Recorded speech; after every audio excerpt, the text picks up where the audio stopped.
oh my God, this unnecessary waste of time. All this time wasted.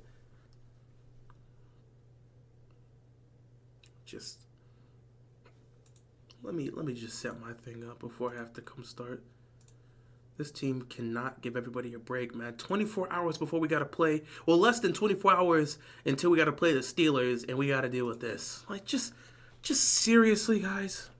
Seriously.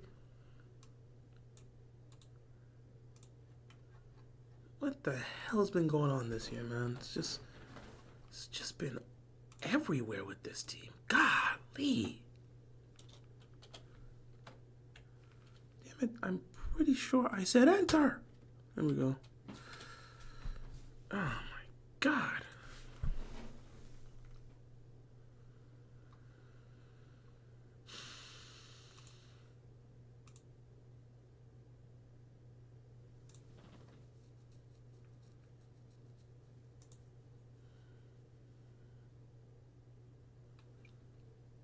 Really dealing with this, huh? I can set this up. Make sure that's good. Having to set a few things up for the most part. Because we really gotta do this, huh? This is crazy.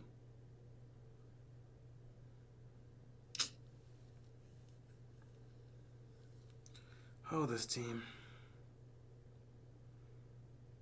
That's not the work. Ah, man, this team is something special, man. This team is something special. This team is something special. Actually, I'm gonna wait. Let me go to Twitter and see if I can use theirs.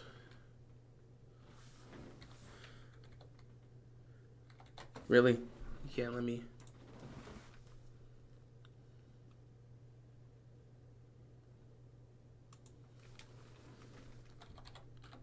Three more games, and we're, at least for the most part, done with this, man. Oh my God. Let me take this for a second and copy this.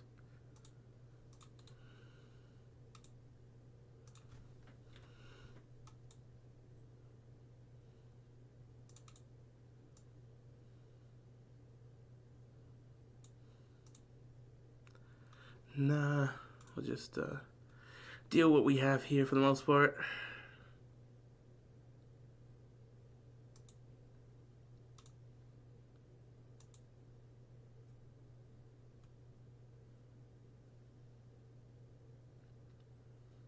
Okay,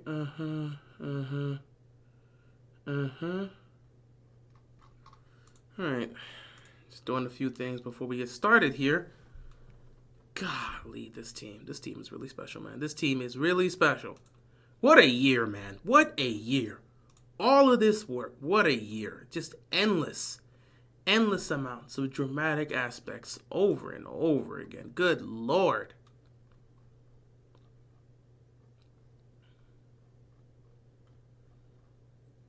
It's really been that type of year, man. It's really been that type of year. How do we get to this point? How did we really get to this point? Oh my God. Alright, I should be done soon. Getting ready to get started. As usual, my apologies for the delay, but y'all know how it is when it comes to setting up for these things. We really out here just doing this. I'm actually gonna go to the let me go to that's not how you spell that. Yep.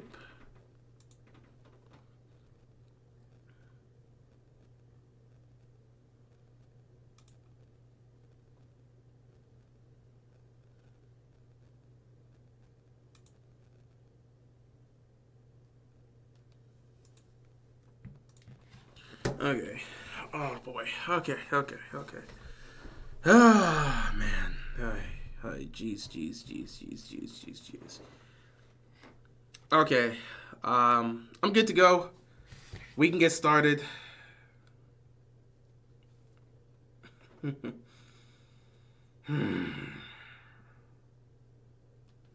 Ladies and gentlemen, boys and girls, children of all ages, what's going on, guys? Hope you are enjoying your day. I was enjoying my day. You know, today was supposed to be simple. It's the day before we have to play a marquee matchup game for the division against the Pittsburgh Steelers. In 24 hours, Baltimore and Pittsburgh going at it in M&T Bank Stadium for the division. If the Steelers win, they get the division. If the Ravens win, they tie for first place with the Steelers, and it comes down to the final two games for who's going to win the division. If Baltimore wins out and Pittsburgh slips up in those one of the final two matchups, Baltimore can take the division. So we've got a marquee matchup tomorrow that could determine the division. Also, if we win on Saturday, or tomorrow, I don't know why I say on Saturday. If we win tomorrow, we make the playoffs. So we're right now focusing on trying to clinch a playoff spot and stay alive in the division, and yet here we have this. A day before the game, a day before a marquee game, we hear news about this. I was all ready, man. I was all ready to sit back, talk about the Ravens Steelers, talking about this matchup. I was all ready. I was like, all right, we're going to talk about Ravens Steelers today. Preview, talk about the offense, defense. We would get into the injury reports for both teams, who's playing, who's not. I was going to get into all of that. I'm at work, getting ready to leave. I got to see when they posted this too. Yeah, I was at work. You know, had some time left before I was going to leave out, but it was, close to the end of the day. Nothing from the Ravens. I thought it was good. At 4 p.m. Matter of fact, the exact time they posted it was 4:01 p.m. today.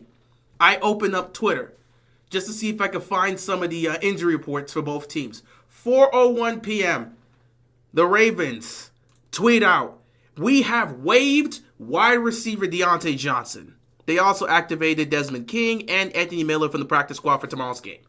So those two, well, it's good to see Desmond King on the roster. They're going to use him as a returner, and Anthony Miller is just going to be here for depth aspects. A lot of people would hope Wade with him in the one they would have picked, but they chose Miller. It is what it is. But that's beside the point. The fact that you start this off saying they've waived Deontay Johnson, what is going on? This whole saga has been so confusing. Despite everything that happened, it was all for nothing. He's gone. The only good news that comes out of this circumstance, in this situation, is the fact that it's over. They've waived him. They've cut him. He's gone. It's done. We don't have to address this anymore moving forward. We're done. So this won't be an ongoing thing. They have let him go. They have released him. It is over. We no longer have to worry about the Deontay Johnson situation moving forward because he is finito. He's gone. So that's a good thing. The Ravens waive Deontay Johnson and end this whole nonsense. So he's gone. It's over. It's done. It's settled. We don't have to worry about this anymore, which is fine. But my thing about the situation is, how did it get to this point? How did it get to this point, man? This whole situation has been chaotic. Left, right, up, down. So let me get this straight. Before the trade deadline, everybody was asking for the Ravens to go get a pass rusher and a safety because at that point, it looked like the Ravens were going to run three safeties.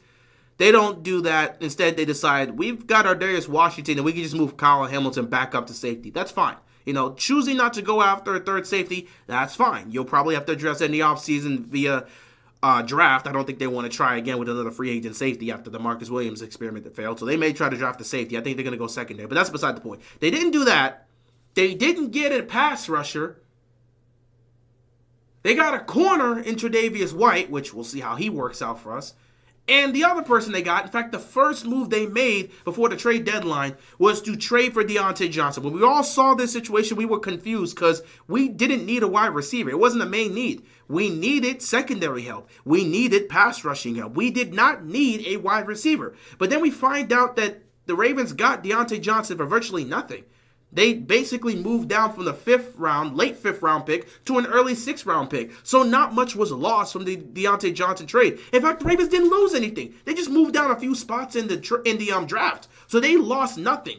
This was a situation where it was supposed to be low risk, high reward. You get Deontay Johnson to be a depth piece. Why? Not because you need him, but because they understand their two receivers, their two guys, Rashad Bateman, Zay Flowers, those are their two guys. They need both of them to be healthy for the playoffs. Both of them need to be prepared. They need to be ready to go. They need to be uncompromised, injury-free for January. This team cannot go on any type of playoff run if either one of those two is compromised. So they need both of them for that, which is why you go out and get that wide receiver 3 for depth. We got that. We understand it. So you bring Deontay Johnson here, and everyone has an understanding that Deontay Johnson is probably going to be the wide receiver 3 for this team. That's what we expect. That's what we believe should be the case. He's the third best receiver at worst on this team.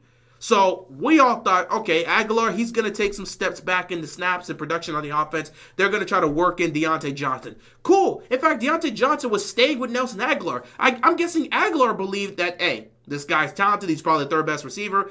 Aguilar, being a great guy, being a team player, decided to bring him in. He would take some steps back, let him stay with them. If Deontay Johnson ends up becoming the third wide receiver on the squad, it's fine. I'm a team player. I'm fine just taking less snaps for the sake of the team.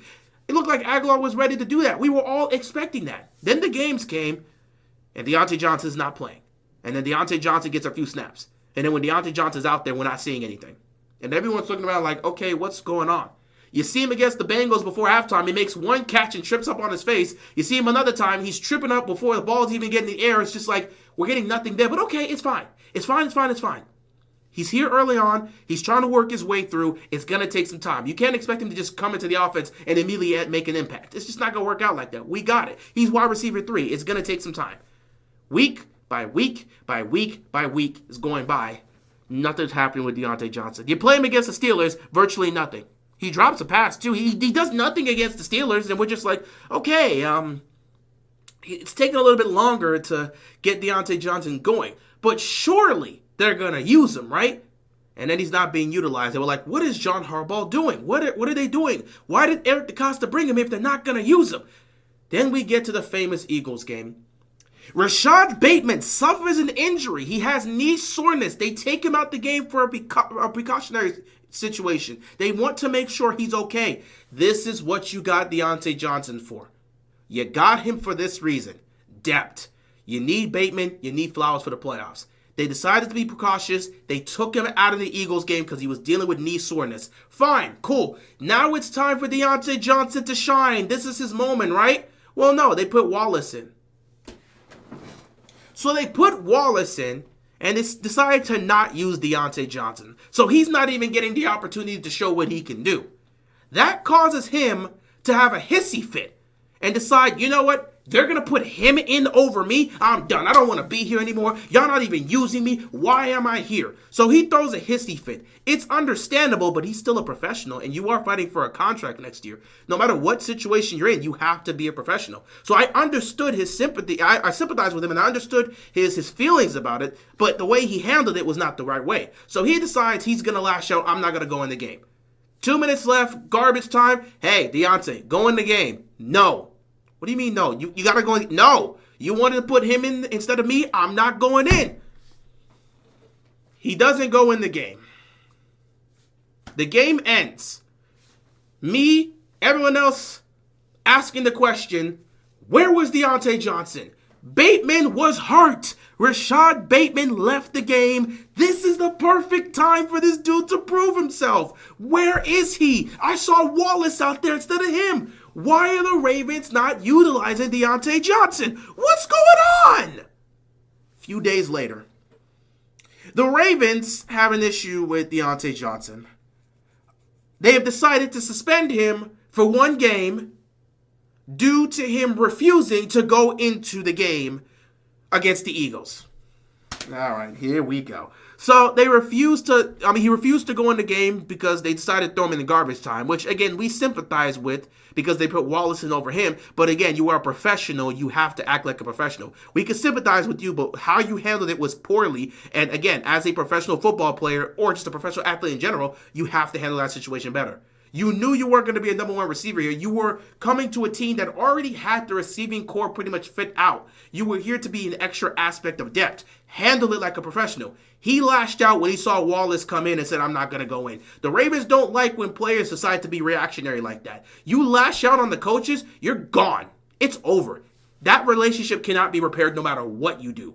We all remembered when Marcus Peters lashed out at Harbaugh at the end of the game against the Bills in 2022. He was not on the team after that. We knew he was done the second that happened.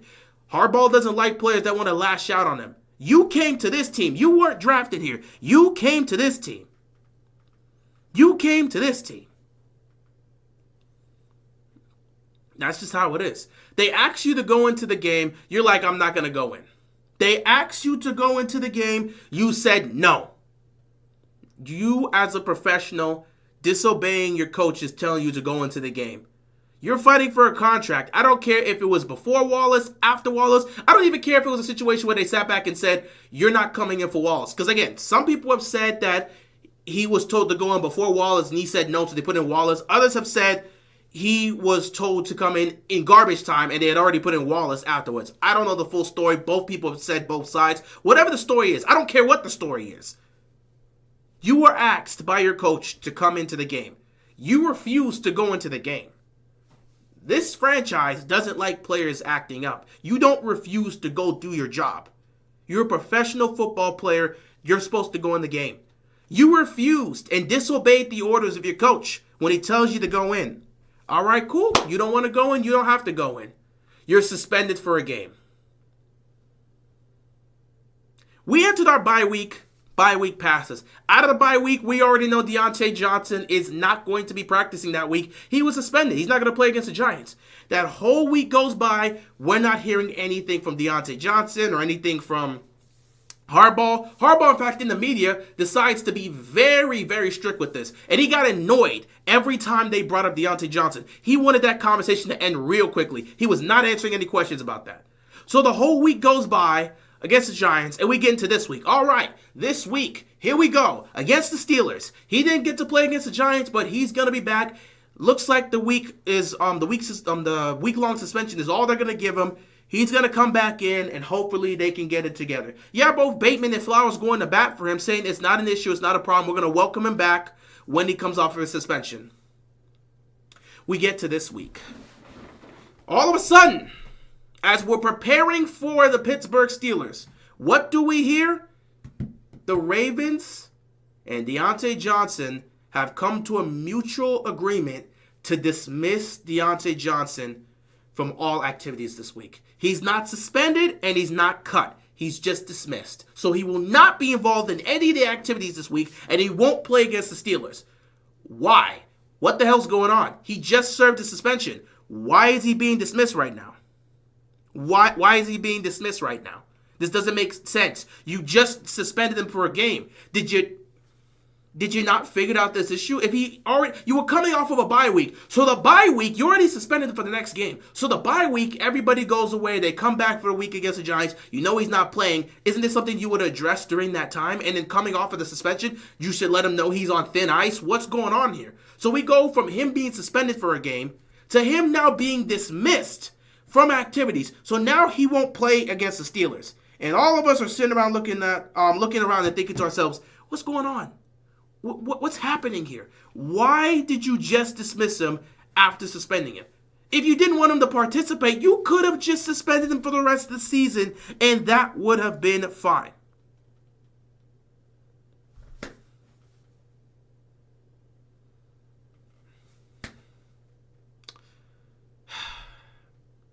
I sat here a few days ago and talked about this when he was dismissed. I sat back and said at the end of the day, if this was what you were going to do, you could have either chosen to cut him or you could have just suspended him for the rest of the year. And many people ask, well, if you're going to do this, why don't they just cut him? Me and everybody else said, well, if they cut him, they're not going to get that draft pick, which they definitely love. And if they cut him, he's going to go to another contending team, and the Ravens don't want to deal with that. So they don't want to just give him up so another team can go pick him up, and they don't want to give up that draft pick. They want that. So we thought they wouldn't cut him because of those two reasons. Few days pass. We're approaching this marquee matchup against the Ravens and the Steelers, a game Deontay Johnson won't be a part of because he was dismissed from activities this week, so he did not practice. And then, here we go. We get to today, and all of a sudden, what do you get? Deontay Johnson gets released by the Ravens.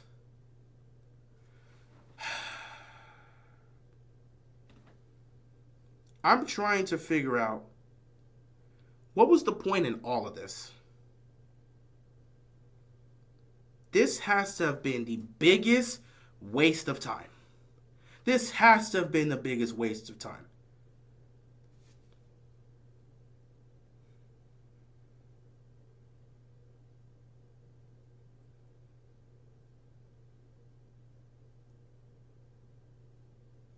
Yeah. No, I'll check this up. I thought I saw something around it. But yeah, this has to be the biggest waste of time. You brought this guy in, you traded for him for virtually nothing, who's supposed to be low risk, high reward, and instead it became low risk, low reward, high headaches. A complete waste of time. This is going to go up there with some of the worst trades this franchise has ever had. It's probably not going to be the worst trade. Obviously, trading away Anquan Bolden for like a 6th-round pick, fresh off of a Super Bowl championship, was the dumbest thing this team had ever done in franchise history. But this is up there, man. This is pretty much up there. Because you essentially got, all you gained from the Deontay Johnson situation was more drama. All you gained from the Deontay Johnson situation was more drama. More drama, more headaches, more issues. That's all you gained. That's all you gained. You gained nothing but drama, headaches, and a whole bunch of nonsense. None of this needed to be the case. He was supposed to come here and be wide receiver 3, and instead, we get a whole mess of a situation. And this year was already filled with drama. We didn't need any more. But this guy comes in, it causes issues. And now he's gone. And the funny thing about it is, had he had just been patient and waited for his time, just based on how things have turned out, this would be the week for him. They have already ruled out. I just saw it. And we'll get to it soon. We are going to talk about the Ravens and Steelers after this. But Rashad Bateman's dealing with the foot injury. It's not severe. But they're going to be careful with that because they need him for the playoffs. Nelson Aguilar is in concussion protocol now. He had suffered concussion. He didn't really get to do much. And now he's out. So Aguilar's not going to play. There's a chance Bateman's not going to play. If there was any week for Deontay Johnson to be able to come in and showcase what he can do, this is the week against his former team. Bateman might not play. There's no Nelson Aguilar. Guess who could have came in and been that guy? Oh, look. Opportunities right here. But because the dude didn't want to be patient and decided to lash out, the opportunity to prove yourself in a contract year with this team now, you've wasted it. You squandered it. This would have been the perfect week for him. He could have came out, been wide receiver 2 right behind Flowers, and maybe he balls out against his former team. What's going on, Loyal? Appreciate you stopping by. I will see you on Wednesday, by the way. Texans and Ravens. But this was the opportunity that he was waiting for. But because he didn't have the patience to wait, it's squandered. And now he's gone. And now he's got to hope a team picks him up, which I'm interested. I'm interested in seeing if someone's going to pick him up. Because I was thinking about this. When we brought this topic up a few weeks back, I was saying there were some teams that might look to try to pick him up. Pittsburgh was a possibility. But honestly, with the way Pittsburgh's talked about Deontay Johnson, they don't seem like they're interested in the reunion. And when it comes to Pittsburgh, if they've grown sour with the receiver, he doesn't just come back. If the Steelers are done with you, they're done with you. And if they're releasing that type of receiver, I understand they don't want him back in that locker room. So I don't see any potential scenario where the Steelers pick him back up. Because when Steelers release a receiver, they don't look to bring him back. Like Juju had opportunities where he could have gone back to the Steelers, and Steelers had nothing to work with. They chose not to go bring back Juju. Antonio Brown told him that he'll play for free. They don't want him. If you've become somewhat of a locker room problem in Pittsburgh, they don't want you. They don't want you. Deontay Johnson was already an issue in Pittsburgh during the end of his tenure. That's why he's not there. If he wasn't an issue, he'd still be a Steeler. They were done with him the moment they said, we don't want you anymore. And they let him go. So, the Steelers were done with him. They're not bringing him back. I would be shocked if they're willing to welcome him back in. Doesn't look like they are. They got Mike Williams. They'll stick with Mike Williams. They're not. I don't see a situation where the Steelers, when they've been very consistent with this, if they release a player after being done with them, they don't just go and try to get that player back. So I don't see a situation where Deontay Johnson is going to go back to the Steelers. Because it doesn't look like the Steelers have any interest in bringing him back. They don't want him back in that locker room. So you might have to cross the Steelers out. Next team to look in this situation would be Kansas City, right? Because they're looking for receiver talent. They need guys as much as possible. Well, that also is no longer the case. Again, Juju is there. He makes plays. They went and traded for DeAndre Hopkins, who's been great for them. But here's the thing.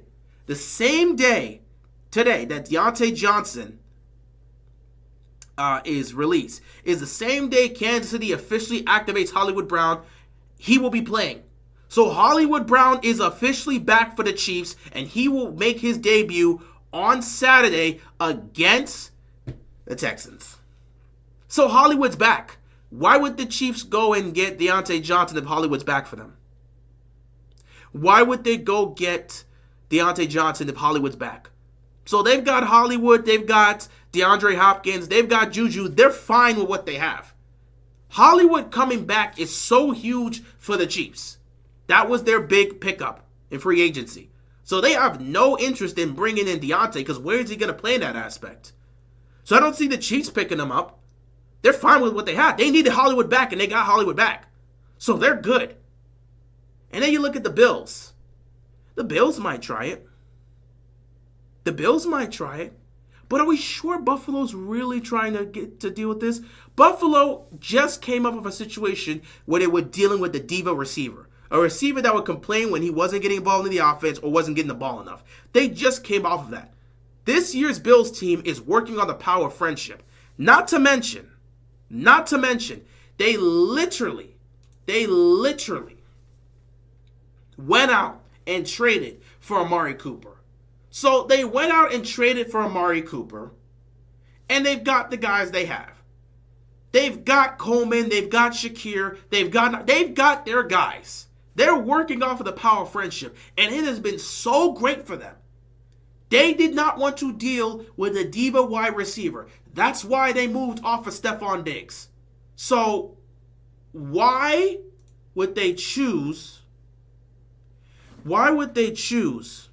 to go get Deontay Johnson fresh off of this controversial aspect where he decided to spaz out because he wasn't getting involved in the offense enough? I don't see a situation. I really don't see a situation where they're going to get Deontay Johnson. I don't see a situation like that with the Bills. Now, if they do, I mean, that'd be good for them if they feel like they can fit him this late into the season. But I don't think that's going to be the case.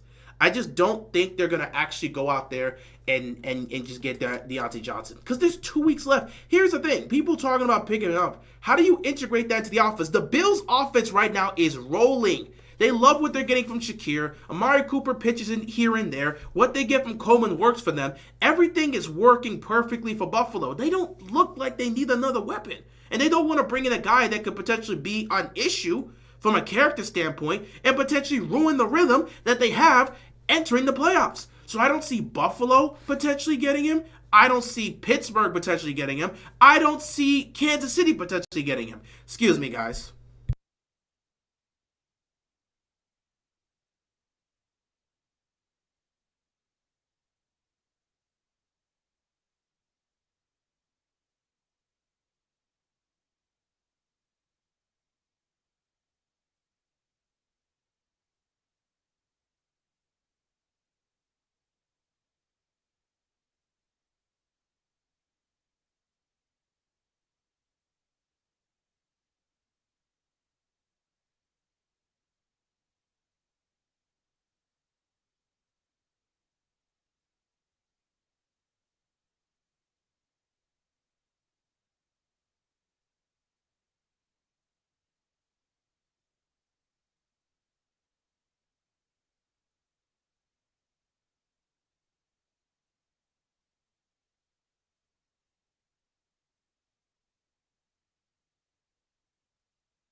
Every time, it's always going to be a phone call.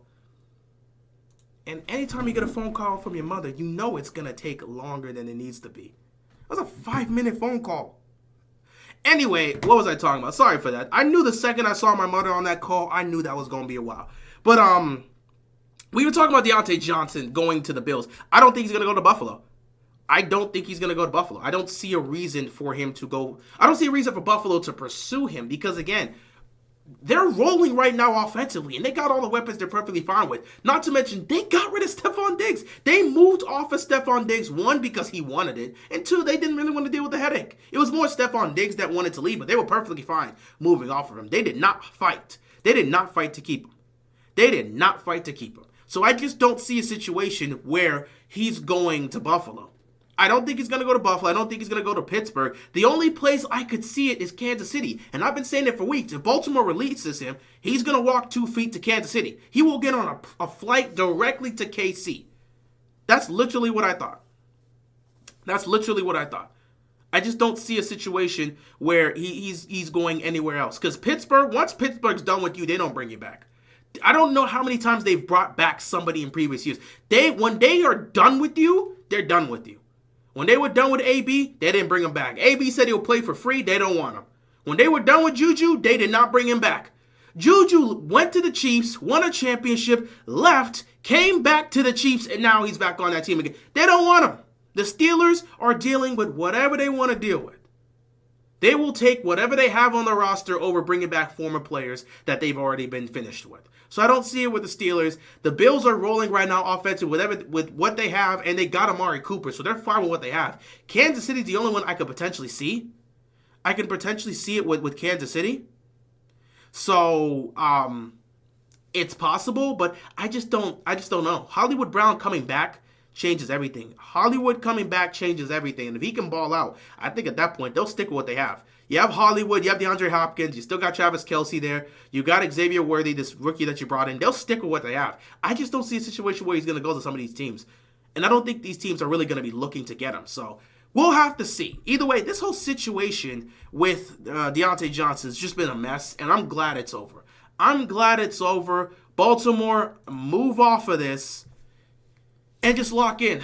Move off of this. You got rid of this. This was a whole dramatic experience that just brought a bunch of unnecessary drama to the team when you're trying to just focus on making the playoffs and trying to go on a run. So you get this guy away from the team, and wherever he goes is wherever he goes. You can focus in back on what you have right now. So Deontay Johnson's no longer a Baltimore Raven. It was a horrible experiment. It did not work. And, of course, Eric DeCosta is going to be brutally criticized by the fans for even trading for him in the first place. It is what it is at the end of the day. It didn't work out, but, we just move off of that. So, yeah, Deontay Johnson is no longer with the Ravens. Best of luck to wherever he is.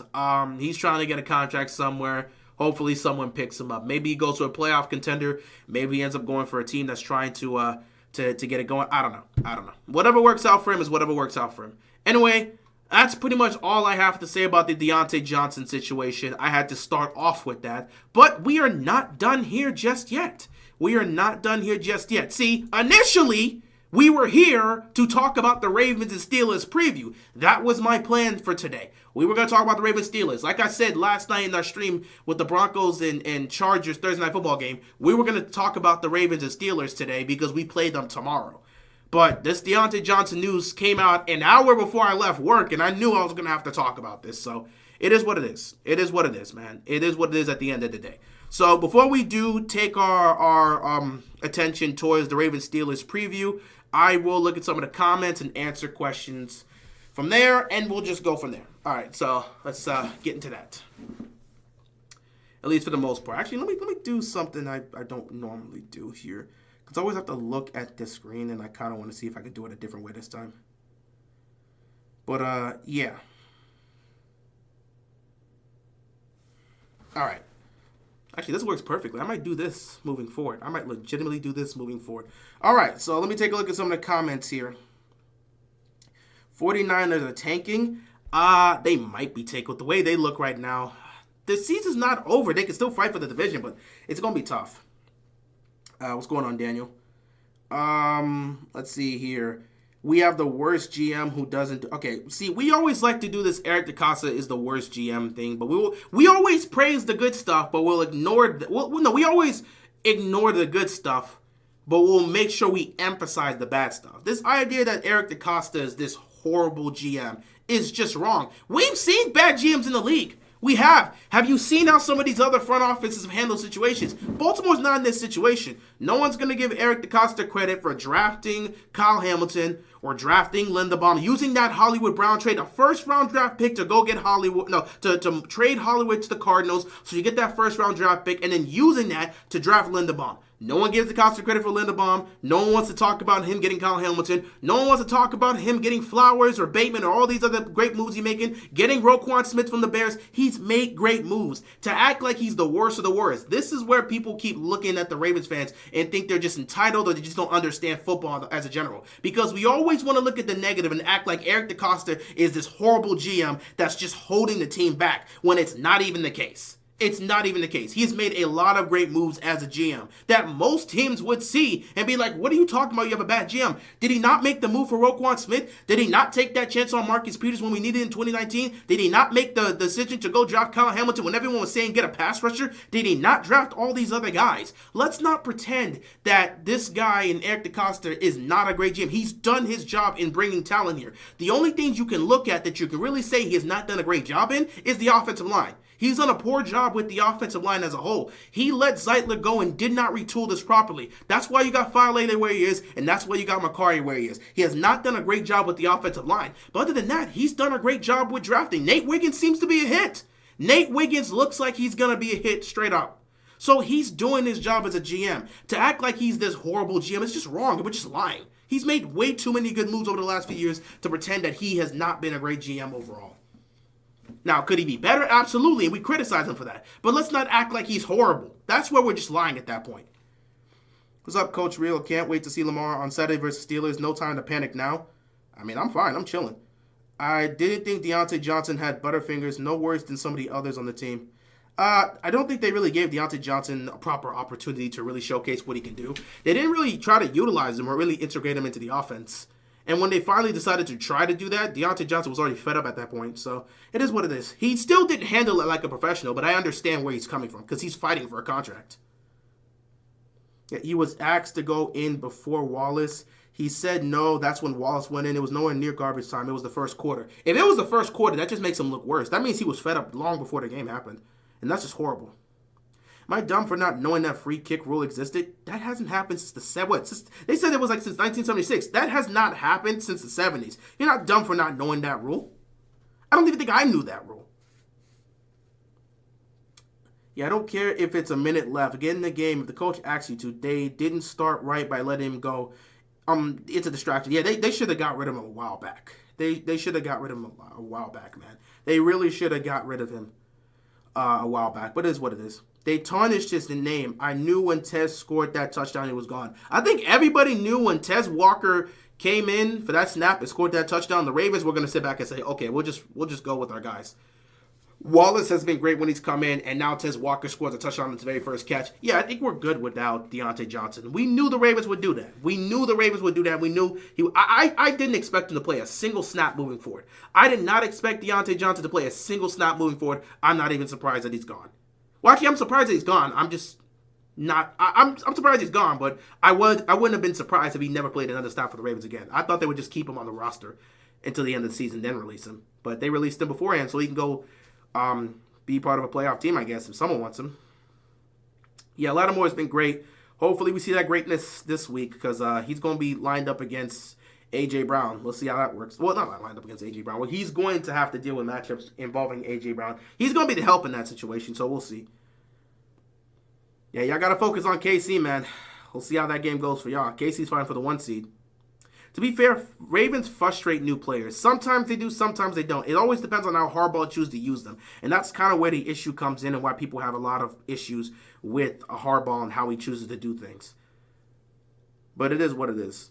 Bring Walker up. Yeah, Tez Walker is probably going to get some snaps. Because Bateman is hurt, they may choose to just hold him back because the Ravens have been very precautious with how they've handled injuries. So he might not even play against the Steelers tomorrow. And Nelson Aguilar has already been ruled out. So I think Tez Walker is going to get more opportunities, but I think it's going to be more Tylan Wallace than Tez Walker. But Tez Walker may still get some opportunities. We'll see, though. We will see.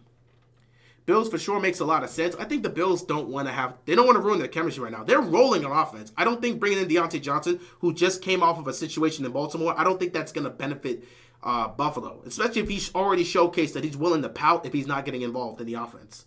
Did you just see Amari Cooper get 0 targets against the Lions last week? He was perfectly fine with that. He had no issues. I don't know. With the way Deontay Johnson showcased himself, if he's not getting the ball in the contract year, he's going to have some issues. So I don't know if that would be the perfect fit for him.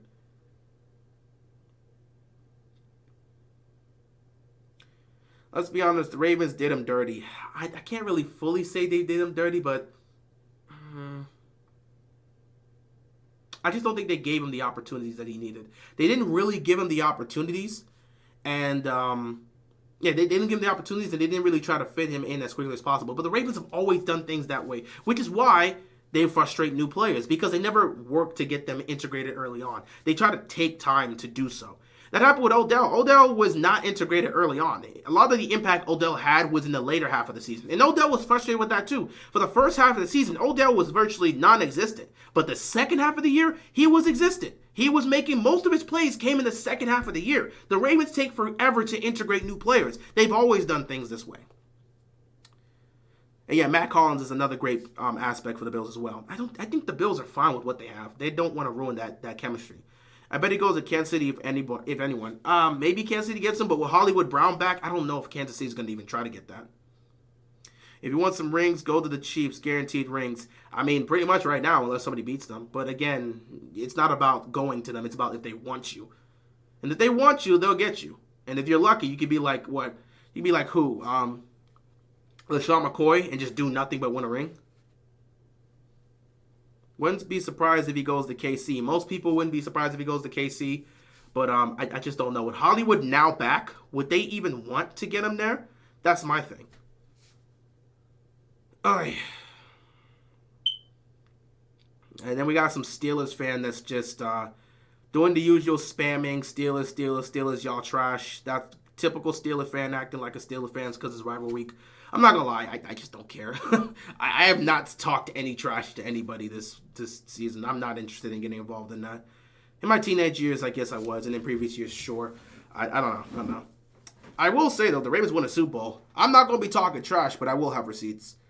Yeah, Mike Williams ain't Diontae. He's coming back. Hey, if y'all want him, feel free to take him. Maybe it works out with Russell Wilson. I don't know. 18 back to the Steelers. If it happens, hey, best of luck with that. Y'all wasn't throwing him the ball. They didn't get him integrated. And when they did throw him the ball, well, the highlights are out there. Funny enough, Simply actually put up a quote-unquote highlight reel of Deontay Johnson, which I just know is going to be a violation. Shout out to Simply. I know, look at this, man. Simply's too much, bro. This is a violation. It's a minute 39 video to show everything Deontay Johnson has done. I know it's a violation. Simply, you're funny for that. But, yeah. Yeah, if Steelers fans want them, by all means. But I just don't have the energy to care about going back and forth with fans. Y'all can't beat us? Cool.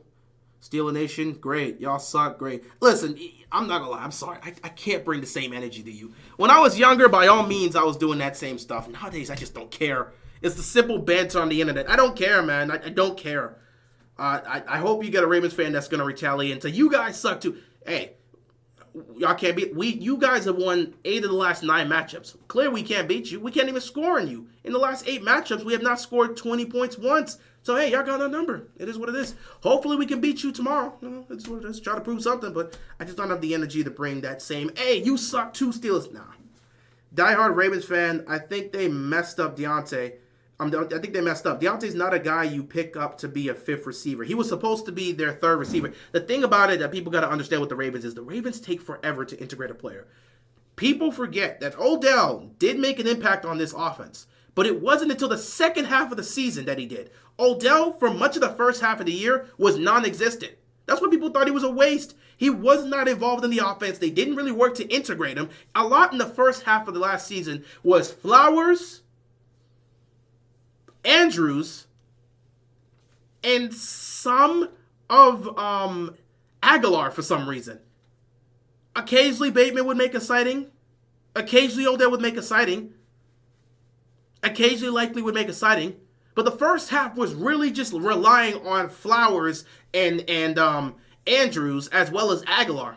And then just handing the ball to the Gus Bus. That was the first half of last year. The second half, things changed up. You got to see Flowers, but you got to see Odell come up a lot more. He got more involved in the second half of the season. Andrews got hurt, so Likely stepped up, and he got involved, and it was those three with some Bateman here and then and some Aguilar. So yeah, the Ravens take forever to integrate players. So with this Deontay Johnson situation happening at the trade deadline, I knew it was going to take forever to integrate him because the Ravens never integrate these players at the fast rate. They had the offseason to integrate Odell. It took them half a season before they finally started utilizing him. So I knew this Deontay Johnson situation wasn't going to be the best. I was just hopeful that they would at least put him on the field and let's see what he can do. They rarely played him. So I'm not surprised at how this went. I think the comp pick was in play the whole time for the front office, and Harbs had no intention of incorporating him into the offense. I guess. I mean, it's. I actually would agree with you. It didn't seem like he had the intention because if they really wanted to integrate him, you would at least put him on the field. They were not putting him on the field. That was the thing. So you might have a good point on that one, that they just were not into, or Harbaugh wasn't interested in doing that because he wasn't being utilized at all. He wasn't even on the field.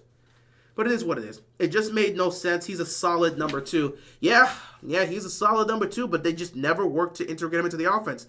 They'd rather have someone come in and slowly work their way into their system. The Ravens have always been like this. That's why wide receiver has always been a controversial issue in Baltimore. They take forever to integrate these guys, and it never seems to work out for them for the most part. That's why we have so many free agent wide receivers come in and out, and a lot of these guys are at the end of their career, or they have something to bring to the table, but they're not top tier and legit.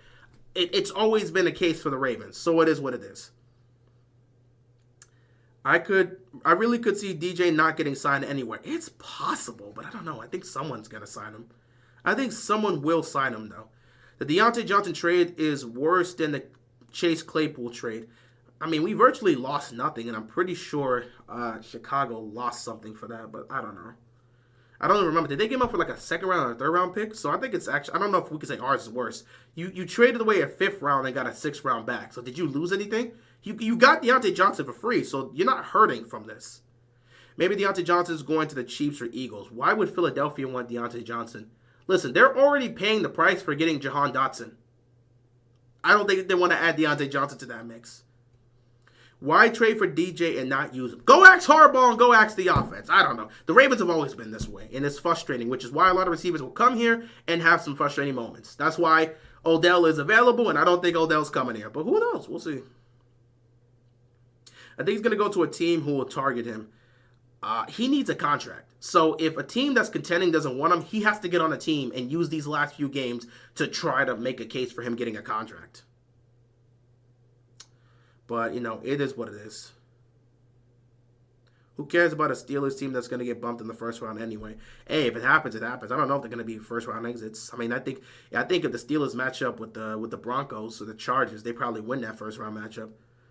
Who wants to pick up a quitter? He was on 2 different teams in one season. Just saying his character flaws were exposed. Pittsburgh, if Pittsburgh gives up on a receiver, teams got to learn this. If Pittsburgh gives up on the receiver, it's probably good to not get them moving forward. And if you do, you proceed with caution. You get cases where it works out, like Juju going to the Chiefs and it works out, and then you get cases like Chase Claypool that didn't work out at all.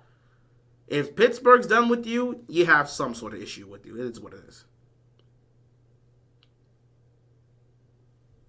Why did the FSU quarterback declare for the draft? He's atrocious. Because he's trying to get drafted. What is another year? If you already think he's atrocious, what is another year going to change for him? He's trying to get drafted in a draft where the quarterback class is weak. He'll have a shot, even if he's a even if he's like a 4th or a 5th round pick. This quarterback draft is not strong.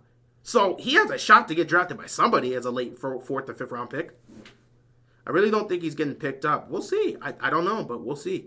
Part 1, Steelers traded Claypool to the Bears for a second. That second turned into Joey Porter Jr., while Claypool's not a practice squad player. So, yeah, that's not worse than the Deontay Johnson trade. We traded away a 5th and got back a sixth. The Bears traded away a second-round pick, turned that into Joey Porter Jr., and the Bears got nothing back for that. That's a worse trade than our trade. That's a worse trade than our trade. If you got a rookie quarterback, do you want that influence on him? If you're a playoff team, do you want chemistry issues? It's a fair point. I just don't think. I just don't think that it's a situation that anybody's going to want Deontay Johnson to come back in. To come into. If you're a playoff team that has good chemistry heading into postseason, he might ruin that like the Bills. If you're a young team with a young quarterback, maybe you don't want that. I don't know where he could go at this point. I really don't know where he can go. But somebody may give him a chance. Steelers traded Johnson to the Panthers for Diontae Jackson, and Dante's having his best season. Diontae gets traded again to the Ravens and becomes toxic in the Ravens locker room. It's been a whole mess. I don't know if you talked about this, but what did you think about the Heisman? I thought both candidates, I think all the candidates were, all the candidates had a fair shot. I had a fair case, but we knew it came down to Genty and Travis. And I thought either one of them deserved it. It was very close. It was very close. It wasn't a situation where one overlapped the other. It was a very close race, and Travis just ended up getting the advantage, and he won the Heisman. He deserves it. If Genty would have won it, he deserves it. I thought either one of those guys deserved it.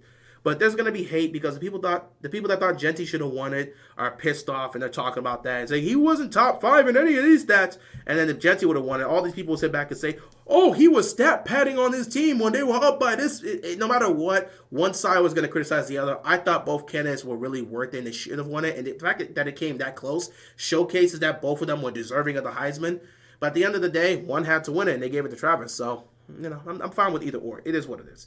I imagine he doesn't get claimed, but who knows? I see the Texans possibly with Diggs hurt. Texans might try that last-ditch effort because Diggs is gone. I'm pretty sure Nico Collins is back, and they got Tank Dell, but that offense is not really as explosive as it needs to be. But we'll see, though. We will see. Anyway, ladies and gentlemen, I will put this down here, and let's start part 2 of the discussion. So we are done with the Deontay Johnson conversations. Those talks are over. They're done. They're finito. He is no longer a Raven. We will no longer continue to focus and talk about that. Now it is time to switch gears. Ladies and gentlemen, it's time to switch gears because we have a conversation to talk about. Tomorrow at M&T Bank Stadium, we've got a matchup. It's the most important matchup of the season.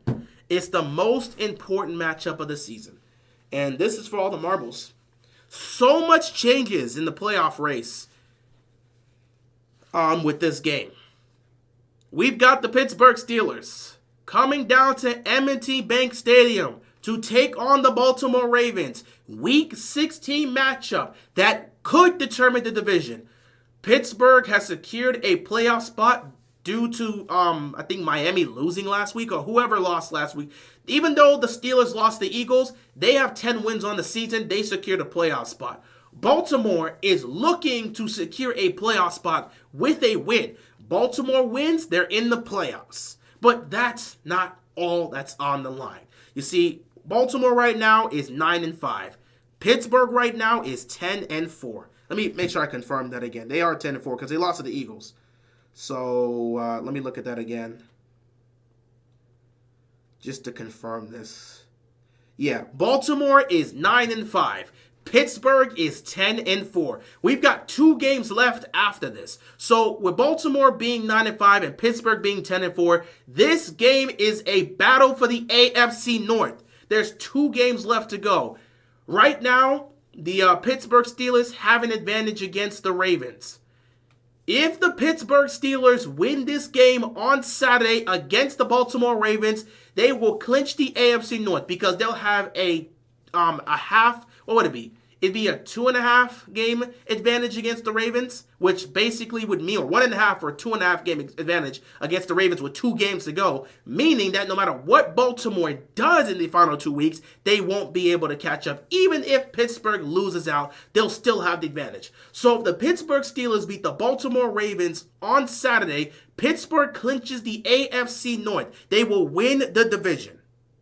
On the flip side, Baltimore can change the scope completely here. If Baltimore wins this game, they tie for first place with the Pittsburgh Steelers with 2 games to go. The final 2 games for the Steelers, next week against the Chiefs, and then week 18 against the Bengals. For the Ravens, next 2 games, at Houston against the Texans, and at home against the Browns. So the schedule favors the Ravens, whereas the schedule doesn't for the Steelers. However, the Steelers won't have to worry about that if they can handle business tomorrow.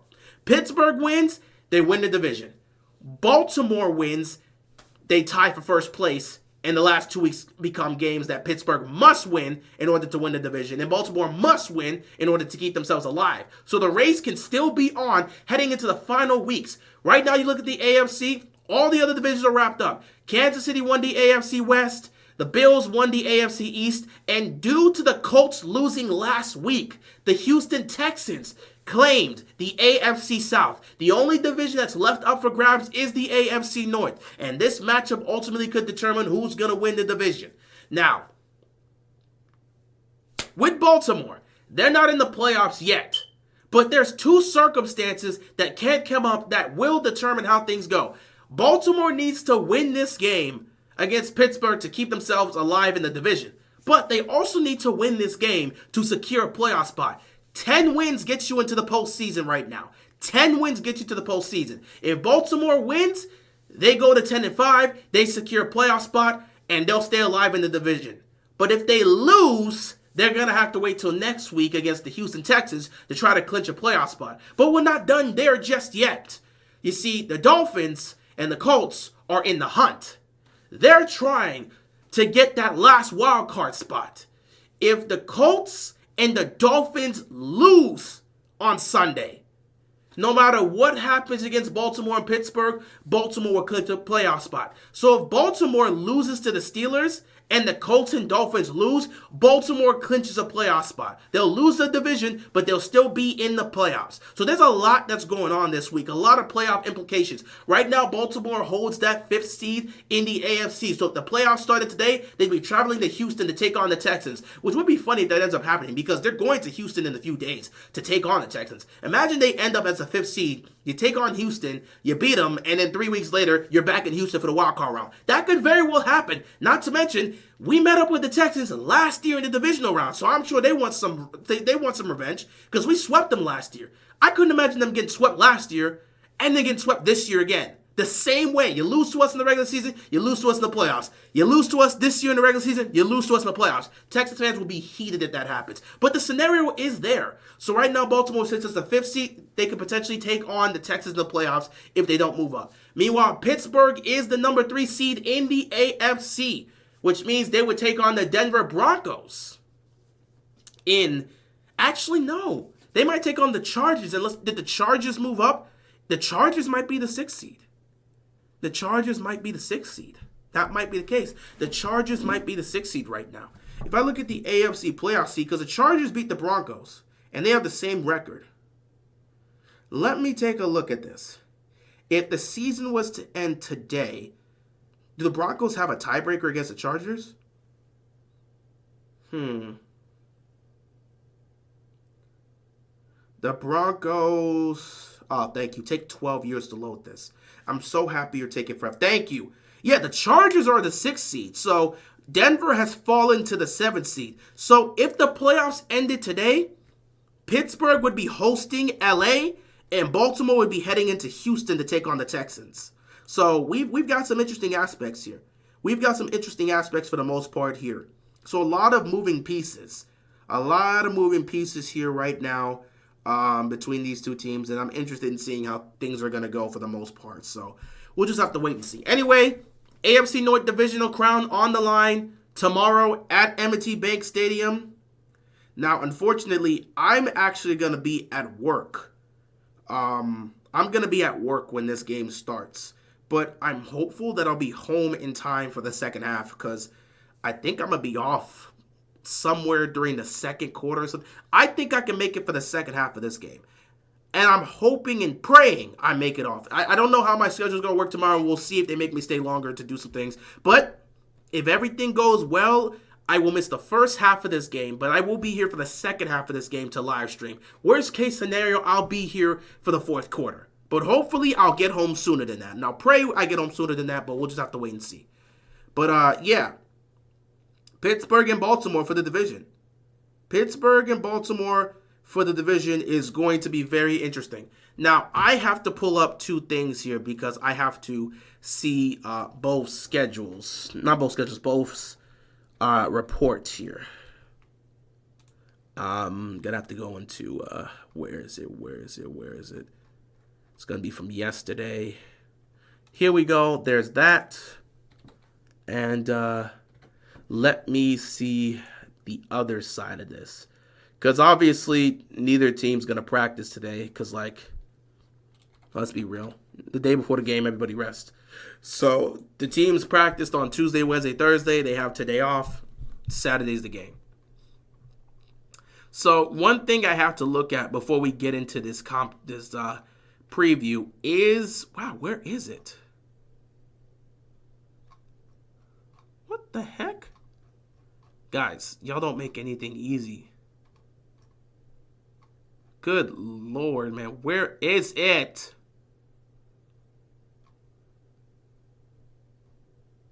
Oh my God.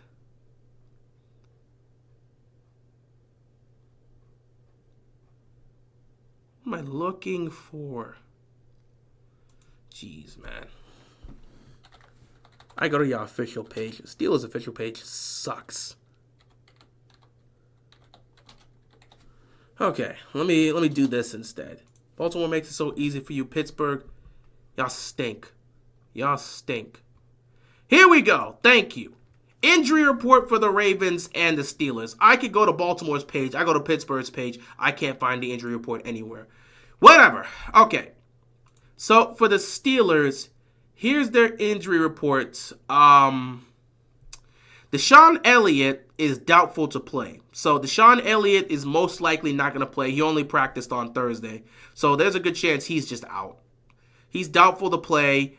Both Justin Fields and George Pickens have been ruled out. So Justin Fields, he was dealing with some abdominal injury. He did not participate in practice at all. He's out. And obviously George Pickens has been dealing with that hamstring for the last few weeks. He's missed the last few games. He's out. So there will be no George Pickens. There will be no Justin Fields for some of those occasional plays they give him the ball. And there's a high chance you're not going to get Deshaun Elliott. Everybody else is good. Cameron Hayward, he's going to be fine. He's playing. Patrick Queen he's playing. Oh, actually, Cameron Hayward, Patrick Queen, and Ellendon Roberts. Okay, so yeah, they were fine. They were just resting. So I guess they rested some of their players.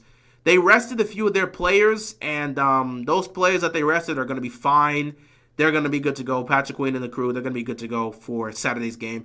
Deontay Jackson, he's questionable with a back injury.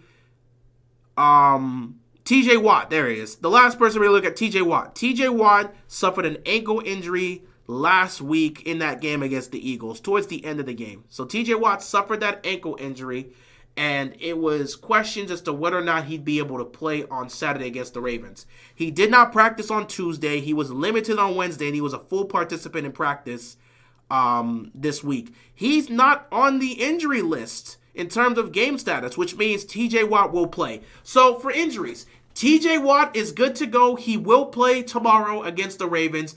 George Pickens is unfortunately not available. He will be out against the Ravens. Deshaun Elliott, also, there's a chance he's not going to play. He may be out against the Ravens as well. And you might see Deontay Jackson potentially coming as well. So the Steelers are going to be missing some guys. The Steelers are going to be missing some guys in that matchup tomorrow against the Ravens. As for the Ravens, they also have some guys that are not going to participate. Who is called? Oh my God. Guys, stop ringing my phone while I'm doing my thing. Excuse me, guys.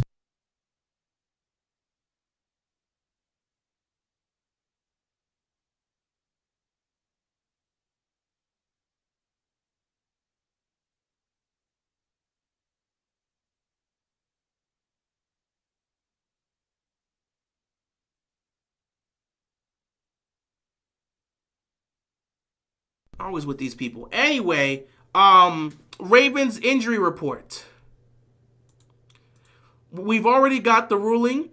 Deontay Johnson is off the team, so I don't even know why he was on the list at first. It's funny how they had him on the injury list, and now he's out. So, honestly, the only thing we got to worry about is Armour Davis.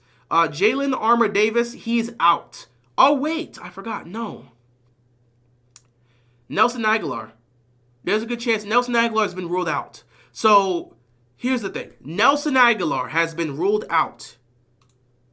They had recently said it. Nelson Aguilar has been ruled out. Actually, they still have him questionable here. This is the weird part. They have him questionable here. This is weird. Because I saw... There it is. So, I guess when they put out the report yesterday, he was questionable. So, okay, that makes sense. Because these are reports from yesterday. So, yeah. Nelson Aguilar was questionable for this game. Now he's been downgraded to out. So Nelson Aguilar is out for this game. Jalen Armour Davis out for this game. Rashad Bateman questionable. Falele questionable. Odafe Owe questionable. Everybody else is fine. Justice Hill's fine. Isaac's fine.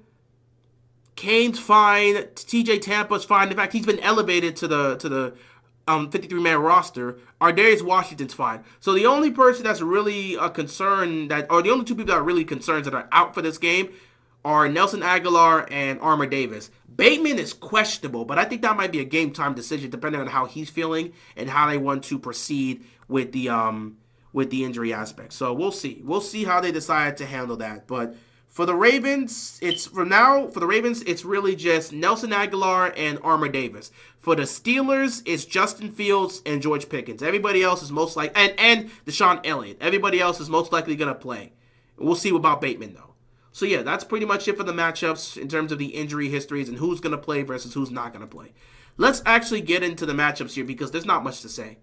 I'm sorry, guys. There's not much to say. There's not much to speak on. There's not much to discuss. I think it's very clear to everybody. It's very simple as to how this is supposed to go. I'm going to keep it 100.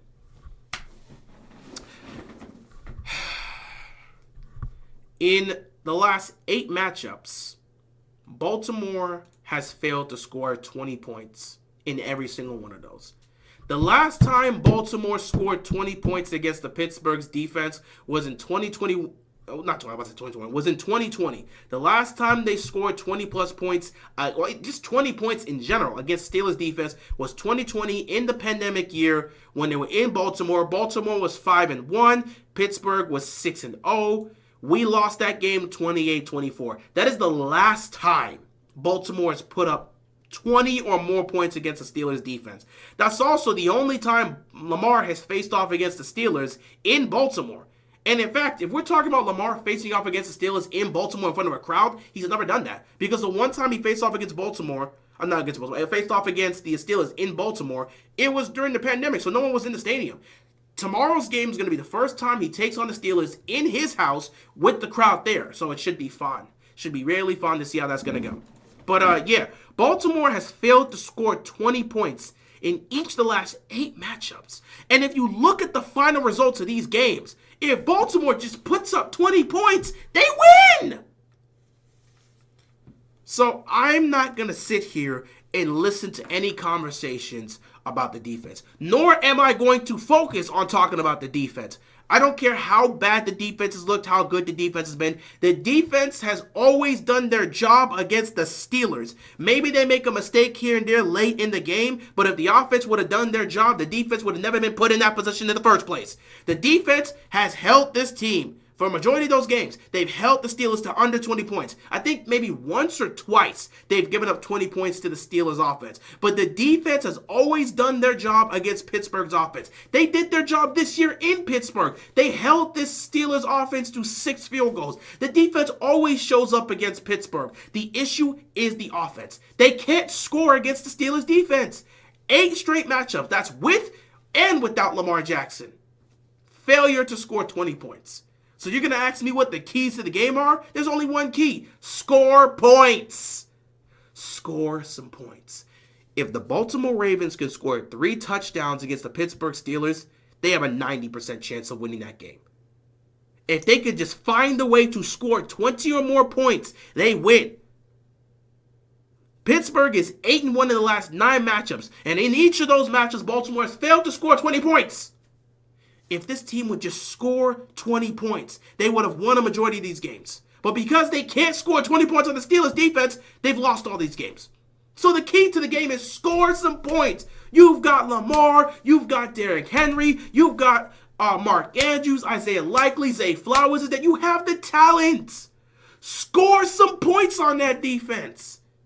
How do you consistently fail to score points? I'll tell you why. I'll tell you why. And if there's going to be a second key to the game, which we have to mention, it's simple. Stop turning the ball over so damn much. Todd Monken has been here for 3 games against the Steelers. In those 3 games, the Baltimore offense has turned the ball over 8 times. 7 of those 8 turnovers have been fumbles. So, in Todd Monken's tenure here as the offensive coordinator, in the 3 games we've played against the Pittsburgh Steelers, we have fumbled the ball 7 times. The other turnover is an interception. Actually, excuse me. We've turned the ball over 9 times because, 2 of them were interceptions. The interception Lamar threw when he tried to force the ball to Odell last year in Pittsburgh, and the interception that was put on him, even though it should have been called a fumble, because he put the ball in Justice Hill's hands, and Justice Hill got stripped while coming down with the ball. So, yeah. Baltimore turning the ball over so many damn times and then hurting themselves with penalties. That's the primary reason why they can't score 20 points against the Steelers. Score some damn points. Stop turning the ball over so much. Finish drives. Stop committing so many damn penalties and score some damn points. If Baltimore can put up 20 points against this defense, they would win these games. Offense, score some points. Stop turning the ball over so damn much. How do you keep letting this Steelers defense out-physical you? Because a lot of these fumbles are just a physical aspect. Patrick Queen, literally, he reached his arm inside the elbow of Isaiah Likely and just ripped the ball out. Isaiah had the ball tucked in. Patrick Queen ripped it out. The ball was in the hands of Justice Hill. The rookie Wilson just comes in and rips it out of his hands and steals it. This is a physical aspect. The Pittsburgh Steelers, every time they match up with the Baltimore Ravens, they're out-physicaling them.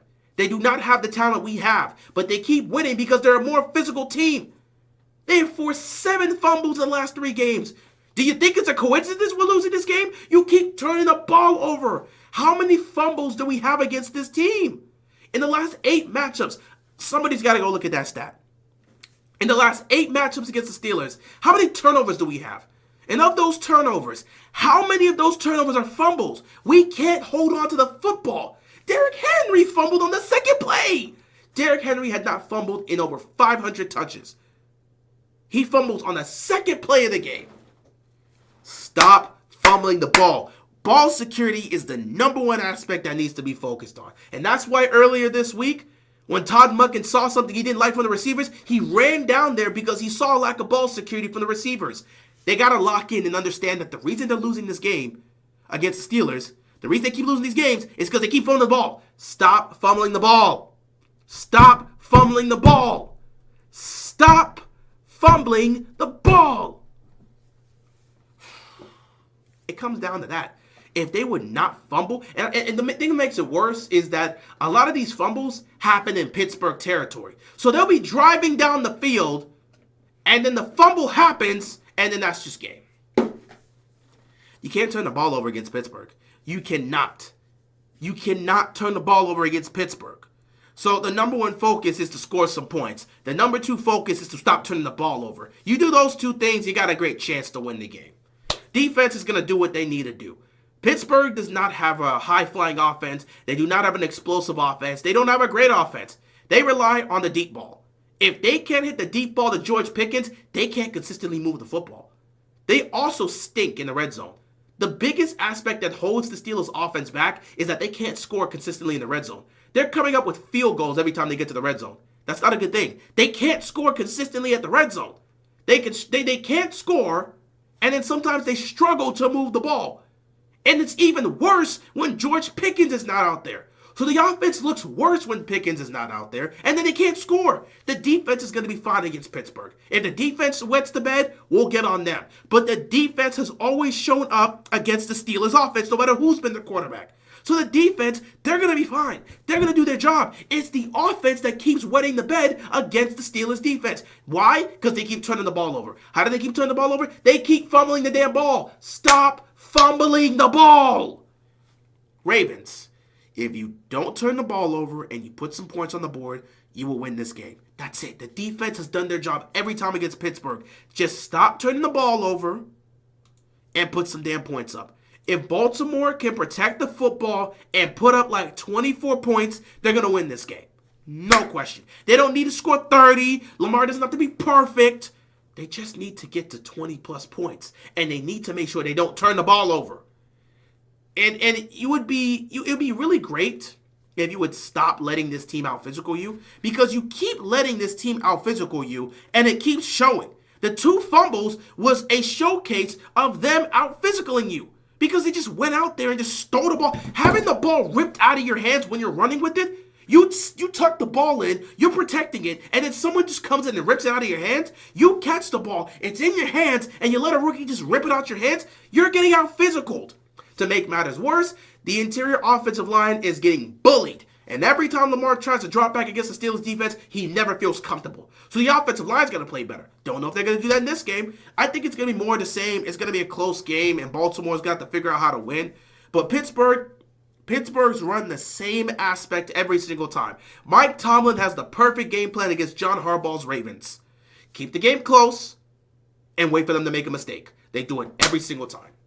Keep the game close and wait for Baltimore to make a mistake. They do this every single time, and it works. Guess who pointed that out as well? Marlon Humphrey. He's pointed out when he talked about it. The Steelers play the same way every time against the Ravens. They keep the game close, and they wait for Baltimore to make a mistake. And every single time, the game is close. And every single time, Baltimore makes a mistake. And every single time, Pittsburgh capitalizes on it. It's the same cycle. At what point are you going to break the cycle? At what point are you guys going to step up and say, you know what? Let's just go out there and handle our business. Let's not turn the ball over. Let's actually put points on the board, and let's beat these guys. When you're ready to do that, hit us up. This is the matchup to do it. This is the matchup to do it. So yeah, keys to the game. Score some points. Stop fumbling the ball. That's just it. Because the defense is going to do their job. Just score points and don't fumble the ball, and you'll be fine against the Steelers. Final score, well, knowing how this game is going to go, it's going to be some sort of low-scoring game. Probably 18-16 like last time, or it's going to be a 21-18 type victory, or 21-20, I don't know. I'm going to pick the Ravens. Obviously, I'm just going to believe the Ravens can get to 21. I've said it. They win. If they score 3 touchdowns, they'll win this game.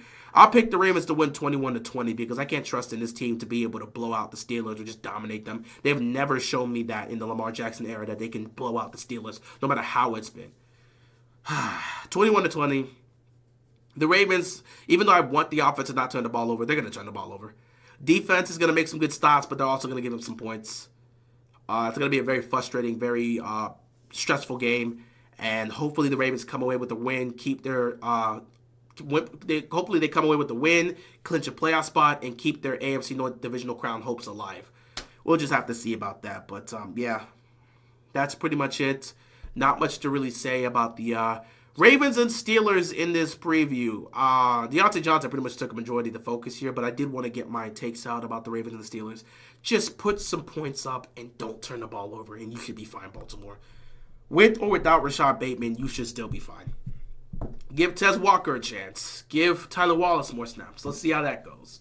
But yeah, that's pretty much it from me. I'm going to read some of these comments, and then I'm going to head on out and enjoy my Friday as we get ready for tomorrow's game. And we'll just see where we go from there. So let me look at some of these final comments, and then I will head on out of here. Let's see. Just a few more comments. I don't know if you talked about this, but yeah, the highs in the air. Who do you think will get the college football playoffs? I believe Oregon. I picked Oregon as well. I think Oregon's gonna win. I picked Oregon to win the national championship. So we'll see how that goes.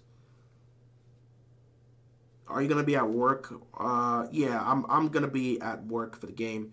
So for me personally, I'm not gonna be at home to see the game, but I'm hopeful that I'll be off in time to be able to catch the second half and then stream it here. If not, we'll have to have a live stream after the game just to talk about it, but you know how it is. Yeah, Chargers are the 6th seed. Yep. Steelers beat the Chargers 20-10 in Week 3. So Ravens, Texans, and Steelers Chargers rematches are likely possible in the AFC playoffs. Yeah. If the Steelers win the division, they're probably going to match up with the Chargers, and the Ravens are already going to be the 5th seed because they have the tiebreaker over the Chargers and the Broncos. So they'll probably be the 5th seed, and we could potentially see Ravens take on the Texans and the Chargers, and Steelers go at it. They're rushing TJ back. I smell desperation. I don't know. I think TJ's not going to miss a game like this, especially when they have a chance to win the division. At the end of the day, if they win the division, they can't go higher than where they are. So I could see them resting TJ Watt in a situation like that if they were to clinch the AFC North in Baltimore's house. But we'll see. Hopefully the Bengals can shake things up and make the playoffs. The opportunity is there. I think they still have the scenario for the Bengals. They're still alive. I saw it this morning. So here's what Cincinnati needs to have happen. Let me look at this. The Bengals still have a chance at the playoffs. So here's what the Bengals need. They need 4 specific things. Bengals need to win out. So they got 3 games left. They play the Cleveland Browns on Sunday. They play Denver next week. And they play the Steelers to end the season. Bengals need to win out. That's the first thing they need. Number 2, the Broncos need to lose their final 2 games. Now, Denver lost to the Chargers. They've got the Bengals next week, and I think they got the Chiefs to end off the season. Let me look at this. This is very possible. They've got the final 2 games for the Denver Broncos is at Cincinnati and at home against the Chiefs. So the Bengals, they've got the Browns, the Broncos, and the Steelers. They can win all 3 of those games. The Broncos have the Bengals next week and then the Chiefs to end the season off. They could end up losing both of those games. The third thing they need is the Colts to lose 1 more game. Colts have 3 more games left to play, and the Colts are going up against, let's see, the final 3 games for the Colts, they have, let's see. They've got the Titans, they've got the Giants, they've got the Jaguars. That's a tall order. I think the Colts could win all 3 of those games, but with the way the Colts are playing, they could always lose all 3 of those games. Mason Rudolph could end up getting hot and win a game like that. So it's possible for the Colts to lose 1 more game. I think it's very possible. I don't know how likely it is, but I think it's very possible with the way the Colts have been an up-and-down football team this year. They could potentially lose to one of these 3 teams. You never know what could happen. So I think it's very realistic that could happen. So they need to win out. They need the Broncos to lose their final 2 games. They need the Colts to lose 1 of their final 3 games. And then they need the Miami Dolphins to lose 1 more game. And the Dolphins' final 3 games, they're at they're at home against the 49ers. They go to Cleveland, and then they take on the Jets. Again, not the most favorable for the Bengals, but it is still possible that we can see a Dolphins situation, Dolphins losing a game. They might lose to the Niners. Who knows? They might lose to the Niners. They might lose in Cleveland. Going to play in Cleveland in December, that's cold weather. Who knows how it's going to go? Playing the Jets in New York to end the season, who knows how that's going to go? So I think it's possible for the Cincinnati Bengals to get this, but it's going to be tough. Cincinnati, all 4 of these things need to happen. Cincy has to win out. Denver needs to lose their final 2 games. Colts have to lose 1 more game. Dolphins have to lose 1 more game. It's possible for this to happen, but it's unlikely. However, Cincinnati is going to continue to keep hopes alive. They just got to handle the Browns on Sunday, and if they can handle the Browns on Sunday, they'll keep hope alive. But yeah, the scenario is very much there. So who knows? If the Bengals can make it into the playoffs, they can really shake things up. Because I can see the Bengals going into going into Buffalo and beating the Bills. I can see the Bengals going into Kansas City and beating the Chiefs. I can see the Bengals going into Pittsburgh or Baltimore and potentially coming away with wins. They have the capability of doing that just because their offense is so dangerous. But you got to make the dance in order to have yourself a chance to do so. We'll just have to see if they can make the playoffs. I think it's unlikely. I still think Cincinnati's not going to make it, but I'm praying for them to make it because I want the playoffs to be interesting this year. But, it is what it is at the end of the day. And let's get a Jackson 5. I don't think you're getting a Jackson 5 against the Steelers defense. Let's be honest. I don't see a Jackson 5 against the Steelers defense. If he does that, then give him the MVP. But we know that's not going to happen. The MVP, even if he throws 5 touchdowns, they are already convinced Josh Allen's going to get it. There's other aspects that go into why Josh Allen's going to get it. I'm not going to get into it here. But, I just don't see a situation where Lamar, whether he balls out against Steelers or not, I don't see a situation where they're going to give him the MVP. But I hope he does throw 5 touchdowns against the Steelers defense. That would be fantastic for him, especially heading into the playoffs, because you might end up seeing the Steelers again. And getting over this hump early on before you see them in the playoffs, it's going to be huge. So, yeah, we'll just have to wait and see how things go. And, yeah, go Jane Daniels. That's all I have for you guys today. Obviously, the game is tomorrow. We were able to talk about the Deontay Johnson situation, and then we spoke on the Ravens-Steelers matchup for tomorrow. So this was a Deontay Johnson discussion / Ravens-Steelers preview. We said what we needed to say, got it out, everything's all good. Now we just get ready to see what happens tomorrow. 4:30 p.m. Eastern Standard Time at M&T Bank Stadium.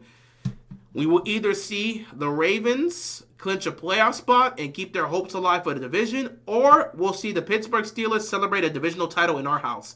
Either way, it's going to be a chaotic game, so we'll see how things go.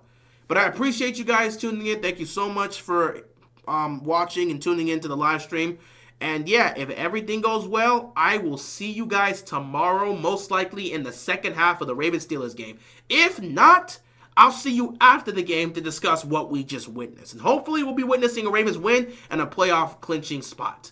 Which, if we clinch the playoffs, I will have to talk about that. Because I think a lot of us kind of take for granted just clinching a playoff spot in general. We take for granted what our season has been. You know, we expect a lot more and we want to dominate, but it's not easy to make the playoffs. And if we can clinch a playoff spot, I'll speak more on that tomorrow. If not, we'll speak about the Ravens showcasing themselves to be what we've seen all season and yada, yada, yada. You know how the conversation will go, so we'll just see how things go. But yeah, I'm rambling on at this point. I'm going to end it here. You guys enjoy the rest of your night. Hopefully, I will see you guys tomorrow. Be sure to stay safe, and peace out.